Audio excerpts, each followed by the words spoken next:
আসসালামু আলাইকুম, সবাইকে শুভেচ্ছা স্বাগতম। আশা করি সবাই ভালো আছেন, সুস্থ আছেন। আমরা জানি যে বিভক্ত শিক্ষকদের এ পর্যন্ত ৪টি ধাপে ডিসেম্বর বেতন পে করা হয়েছে।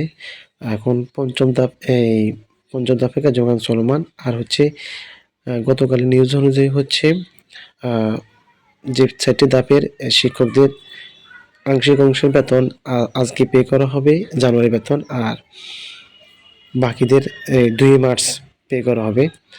তো আজকে পঞ্চম ধাপের ব্যাপারে যে নিউজ, আপনারা অনেক সময় কোয়েশ্চেন করেন যে পঞ্চম ধাপের ব্যাপারে কোনো নিউজ আছে কিনা বা কবে নাগাদ দিবে।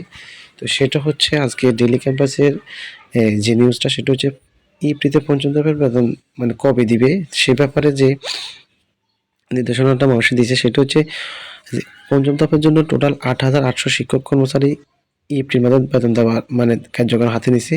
তো জানুয়ারি মাসের বেতন দেওয়ার প্রক্রিয়া শেষ হওয়ার পরে কিন্তু তাদের কার্যক্রমটা শুরু হবে। আপনারা যদি নিউজটা ভালো করে দেখেন তাহলে আপনারা বুঝতে পারবেন যে এই নিউজটা আপনারা একবার পড়ে নিবেন। ঠিক আছে? আমি স্ক্রিনটা মানে করতেছি, আপনারা পজ করে দেখে নিবেন। তাহলে আপনি ইজিলি বুঝতে পারবেন। এই ৮,৮০০ পঞ্চম ধাপে ৮,৮৮৭ জন